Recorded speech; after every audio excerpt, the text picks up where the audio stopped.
Hello, beautiful people. Welcome to Global Happiness today. The Fulanis are beginning to think out of the box, as it's not going to be business as usual, and just maybe the southern Nigeria may not have much of a problem of the Fulanis roaming around the forest and the streets of southern states with their cattle, as they have decided to devise a means that will be a win-win for them. For me, I would say Nigeria or the southern part of Nigeria should begin to think out of the box too, judging the fact that Nigeria is heavily indebted, and by the next dispensation, if Nigeria survives to still remain as one country, then we'll have issues when it comes to the issue of internally generated revenue. Well, before we go into the newspaper to find out what it is the Fulanis are doing to, think ahead of the future, we'd like you to subscribe to our channel by clicking on the red subscribe button. Beside it, you will see a bell notification icon. Please go ahead, click on it to get notified as soon as we update our channel on YouTube. Well, the Adamawa state government says it has resolved to enforce a ban on the sale of cattle by middlemen. The measure, the government claimed, would help to stop revenue leakages and boost internally generated revenues from livestock business where the state has comparative advantage.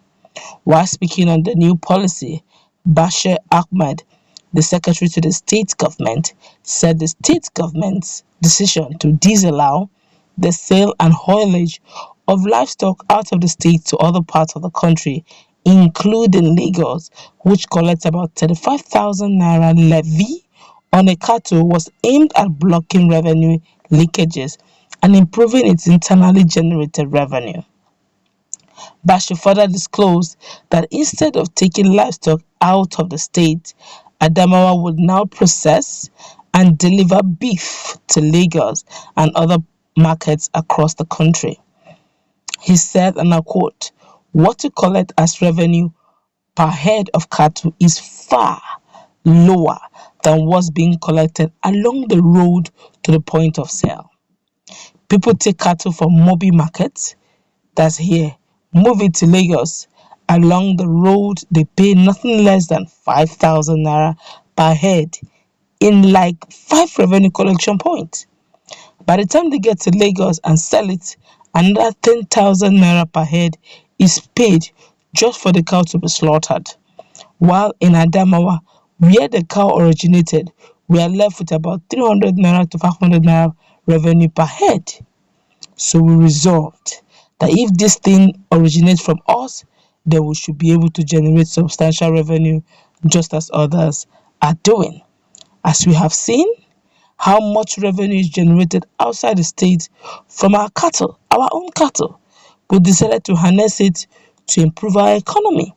To achieve that from now, we will improve the value chain of the cattle by moving it from the market to an abattoir within the states, slaughter it, process it by separating the hinds, the bones, and the horns, and we will package the beef for shipment to markets in Lagos and other states.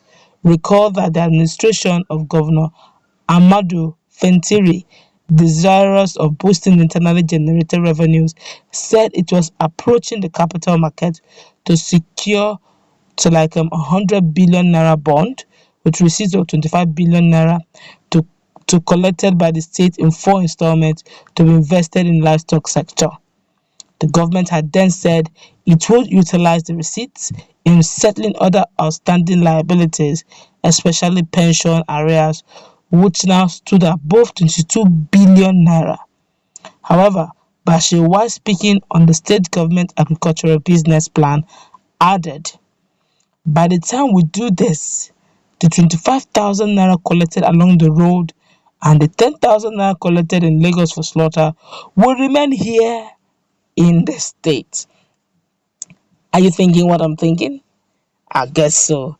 But if you look at it too in another dimension, it depends on how they do it. Because if you're going to slaughter some of these cows and you are going to ship it from maybe Adamawa down to Lagos, how many days will that take?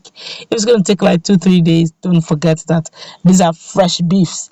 If they're not properly preserved before they get to point of consumption, it could get spoiled. So I guess they should start thinking of also refrigerating it to keep it fresh. That's one. That also can be handled.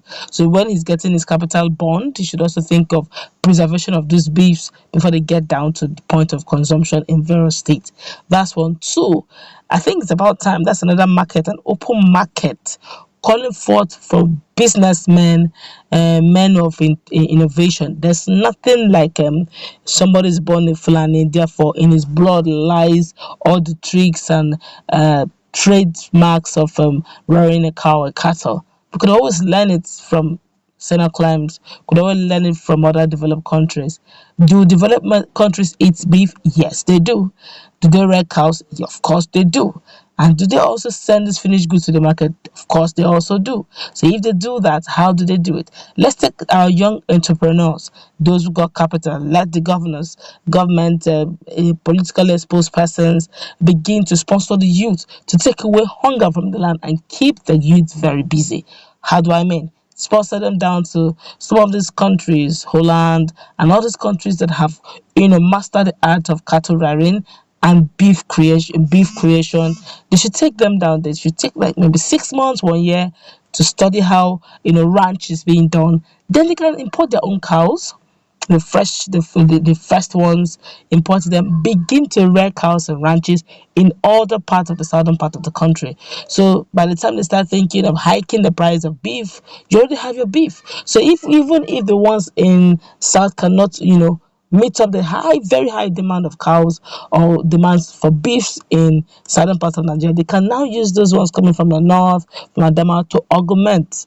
So we're not totally relying on their beef. That's an open market calling, so that they don't. You can imagine they're all thinking of keeping all the revenue within them and giving us. They say they want to cut everything and give us stale meat. Go and check if you are conversant with what is going on in the southern part of Nigeria. Most Nigerians prefer freshly caught, slaughtered cows from abattoirs. So you can't bring some stale stuff that has gone through refrigeration for 2-3 days on its way from Adamawa to probably Lagos or other parts of the country, and that then we will now be thinking of, because some Nigerians like when they're seeing how it is being slaughtered, they are sure that it is fresh. So what if you ask me, that is a business sector calling forth for attention. That's where the entrepreneurial spirit of every businessman who sees that can imagine how many cows Lagosians eat a day. Lagos State alone eats a day. Can imagine how many Ondo takes. Can imagine how many maybe rivers, maybe Ekiti takes. You can just do the maths and realize that that's one sector that will not lack market space.